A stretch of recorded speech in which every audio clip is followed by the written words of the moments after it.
This episode of Manage Smarter is presented by Sales Fuel Consulting, leading experts for assessing and transforming management, sales, culture, and team performance.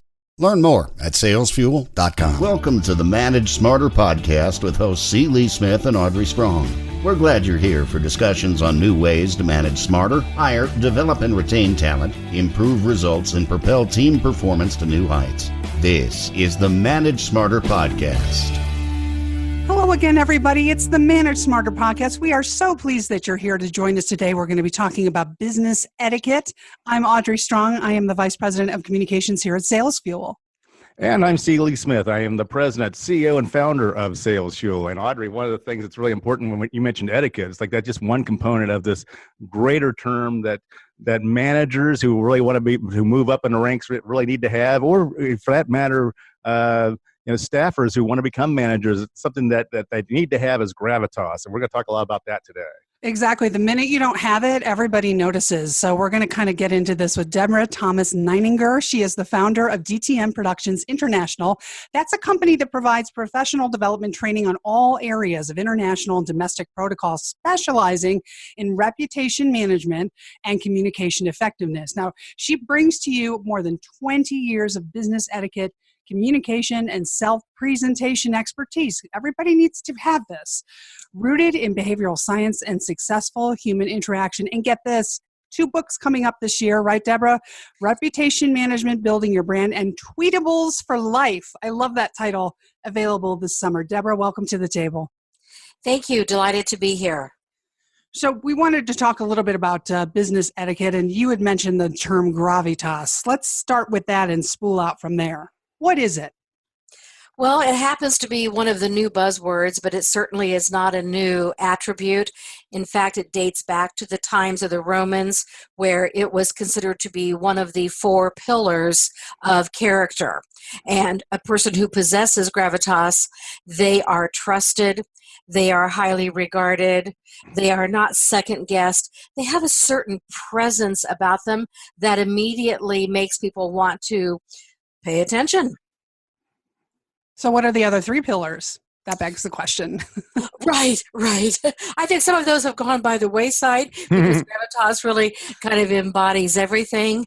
But the word gravitas has been bounced around and misused so often in the recent, I would say, several months as to who possesses it and who doesn't by various news junkies. And I just think, wow. Gravitas is something to be taken seriously, and no, not everyone has it. In fact, my full title for my program is Gravitas, Do I Have It? Do I Need It? Where can I buy it? And no, you cannot buy it, and most definitely everyone needs it, but you have to develop it in yourself. Well, let's talk about those first 2 questions. And how do you know if you have gravitas, and how do you know if you don't have gravitas? A lot of it is going to be positioned in what are the responses that you're getting from people? How do people respond to you as far as your emails? Do they listen to you when you're giving a presentation? Do they interrupt you unnecessarily? Do they talk over you? So in other words, do you feel dismissed? If you have gravitas, people do not dismiss you. They want more of you rather than less of you. And also how they talk about you in the break room, too. Exactly. Well, and that's part of your reputation management expertise, which is what are people saying about you when you're not in the room to hear it? True. And a comment that I mentioned in one of my sessions just a week ago in Las Vegas, you should never be surprised by what you hear that someone has said about you. If you are well managing your reputation, nothing's going to catch you by surprise because you carefully put out there what you want out there, and you're very careful with how you protect your reputation. So why do you need gravitas as a manager these days? If you want to be a serious leader, if you don't want to have to convince people to follow you, if they follow you because you're worth following, that's going to be the person who has that gravitas. Because when you have gravitas, you have a higher level of EQ. Your emotional quotient is much higher than those who do not possess gravitas. You show more compassion. You're a better listener. People know that you will stand up and say what needs to be said at the right time, albeit it might not be popular. So there is going to be a variety of things that people will say This is a leader. This is a manager who I trust without exception. I'm curious about what the little refinements like grammar and etiquette, how they play, what role they play in someone's perceived gravitas. Well, there are a lot of people who want the very best of manners given to them as something as simple as responding to emails promptly, but yet they don't do the same thing to others. So when it comes to good manners and someone showing higher levels of civility, we notice the people who do take the time to use the pleases and the thank yous, but they do it authentically. They're not trying to be artificial ever. So when they say, please allow me, or may I get back to you, rather than a more abrupt approach of, I'll just have to get back to you. So the manners issue is everything from body language to tone of voice. Are those the soft skills that you talk about? I mean, is that the definition of what we're talking about? Yes, because soft skills and people skills are one and the same. Okay. And there are things that will endear us to others, and then there are things where we think, I cannot get away from this person fast enough because they've just said something that was not only inappropriate, they've now offended half of the room. Or they're close talkers. Yes. Yes.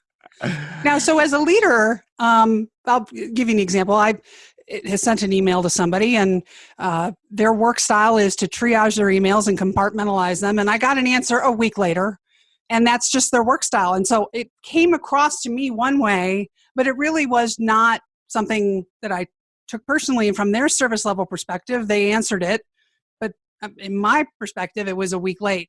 So these are the kind of misunderstandings and things that we can get into, right?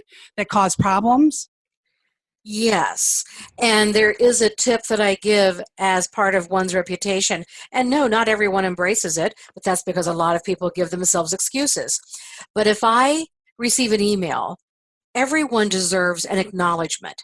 Even if I do not have time to answer everything you need at this moment, the very least I could do would be to respond to say, hey, Audrey, received your email. Please know I'm working on it.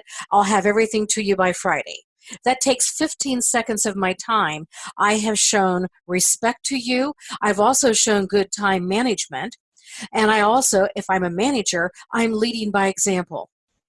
Got it. What are some of the other best practice standards then for etiquette?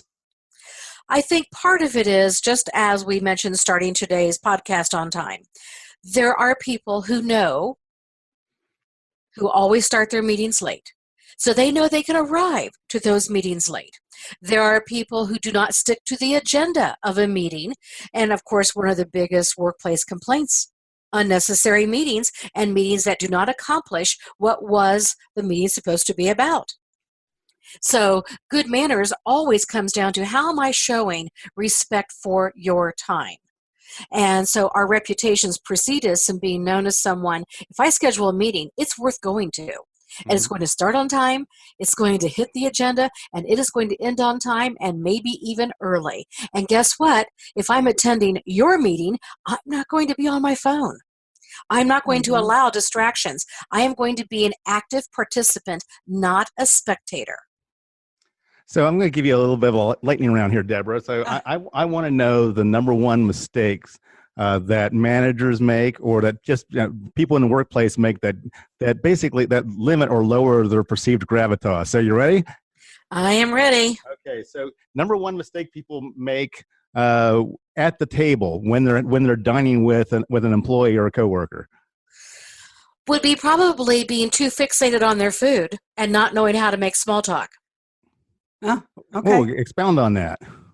Well, there are some people, and I make the joke, that there are some people that you do not see the whites of their eyes again until the meal is over because they're just so engrossed in their food.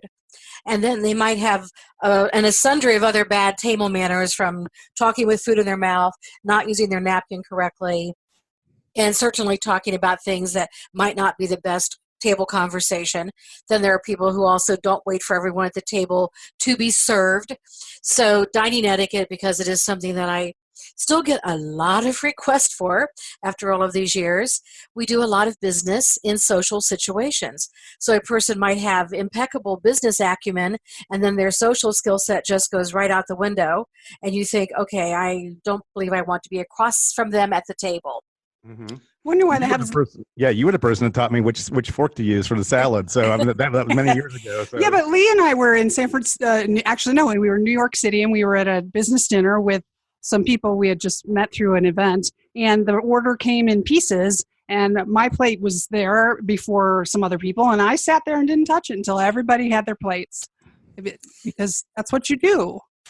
And you're one of the rare ones. I applaud that, Audrey. Thank you. Oh, my mom would be proud. Yeah. Number one mistake people make to give away Gravitas and how they dress. Well, in today's environment, it is no longer business casual. In most organizations, it seems to be casual, and that has become nothing short of a nightmare. So for a lot of people, I believe one of the biggest mistakes is the fact that no one's going to judge me because my work performance is excellent. So the fact that I look like a slob, that should not matter, but in fact it does. People do not think about their look should say, even if I'm dressed business casual or casual, my look should say, I thought about what I'm wearing and I'm here to work. Number one mistake people make in a social setting, usually after hours. Like, I'm thinking like if you're invited, for example, to sit at a table for a nonprofit event or something like that. People reveal way too much information that is no one's business. As I say, as part of a reputation, once you put anything out there about yourself, it can and will be used against you. So be very careful with your small talk so that you don't say something later and then think, why on earth did I reveal that? And then that also leads me to my last one, which is number one mistake people make to give away Gravitas and how they talk. A lot of it really is impacted today by the lack of talking. Because of the increase of texting and, of course, emailing over the years, there are many people, and not just Gen Y or Gen Z, but even Gen X, they are not as comfortable making small talk. They do not possess the same level of a verbal composure and vocabulary. Well, that leads me to a follow-up question. So I guess I said it was the last one, but it's not the last one. Number one mistake people make in their body language. Body language would be lack of approachability. A lot of people do not know if they are in fact approachable. And for a lot of people, they will have a facial expression that actually comes across as unfriendly and not inviting. So a lot of people, when they attend my mixing and mingling workshop, I talk about how your body language will say, please come up to me and talk to me, or keep on walking. So approachability does not mean you smile all of the time, but it does mean you know your face well enough to know that you look welcoming and easy to talk to. What do you do with your hands in a situation like that? I know a lot of people really struggle with that. Especially when men have the advantage of trouser pockets. One of the things I stress to men, do not shove your hands in your pockets. That's a dead giveaway that you're uncomfortable. A lot of people start fidgeting and they do not know what to do with their hands unless they have something in their hands, which is why at a cocktail party, you can hold something in your left hand, always keeping your right hand free to shake hands, but don't shove them in your pockets. You could do the finger interlocked right at waist level, but remember, wherever your hands go, your eyes are going to follow, the eyes of people watching you. The eyes of others follow your hands. So I have a question. I actually, this came from personal experience, but I'd like to hear how you would, as a leader, approach a more junior member of staff that needs improvement in some of these areas and open the dialogue and conversation about it. I actually had the CEO of a firm come to me when I was younger, and she came to me with a gift card from Nordstrom, and she had booked me with a personal shopper and had sent me off to get a nicer wardrobe, and I so appreciated that, and it was very kind. So it can be a little bit, I could have taken it the wrong way, so how would you approach, if you're a leader, some of your junior people? Coach them up. People start listening when you clearly articulate, what is the benefit to me to listen to you? If you're asking me to do X, Y, and Z, how is this going to make my life better? Therefore, as soon as you start talking promotability, making more money, better sales, faster sales, etc. They listen. But you have to tie the benefit to them in immediately, which will help diffuse taking it personally. So let's then talk about the managers then. So if I'm a senior leader and I want to talk to a frontline manager then about the importance, the necessity of Gravitas, what would you recommend to those folks? Well, I would start with along the same line would be, number one, I would ask myself, if I'm asking anyone to do this, or if I'm going to talk on these topics, am I leading by example? And then also personalize it by giving examples of what they learned. And as a matter of fact, one of the things I teach in my leadership programs includes start the dialogue with, as a leader, what I wish I had known, what I wish someone had told me early in my career. And so when you humanize it and you demonstrate, I've been there. So I'm giving this to you as a benefit because I wish I had had that. Sure. There's that, and but always modeling the behavior that you want them to see. I mean, first you have to establish yourself that you have credibility in this area so that you're being listened to, and you can't talk about Gravitas if you don't have it. Right? Exactly. And this is why the humanization of it, and because I'm very involved in social media, I love the hashtag H2H. It's human to human. And as soon as you start telling someone they need to dress better, they then look at you head to toe. When you tell someone they need to be on time, they start recounting in their minds how many times you have been late. So you cannot talk it if you don't walk it. So it's DTN-Productions.com. When do the two books come out, Deborah? And I would mention to everybody that website is where you can go to get the books as well.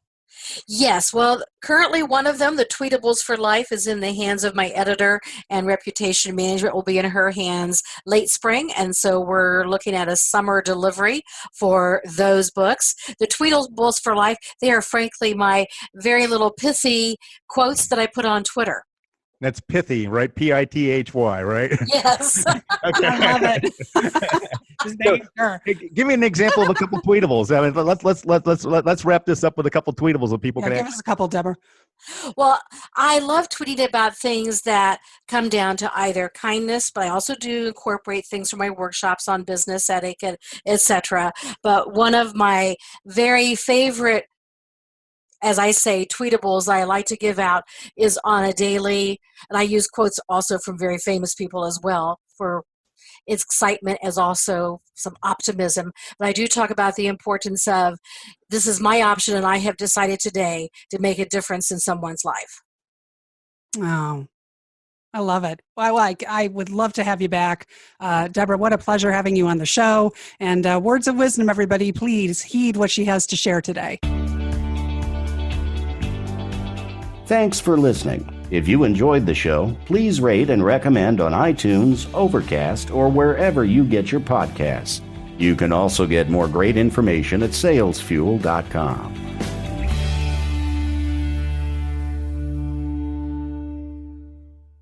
This podcast is a part of the C-Suite Radio Network. For more top business podcasts, visit c-suiteradio.com.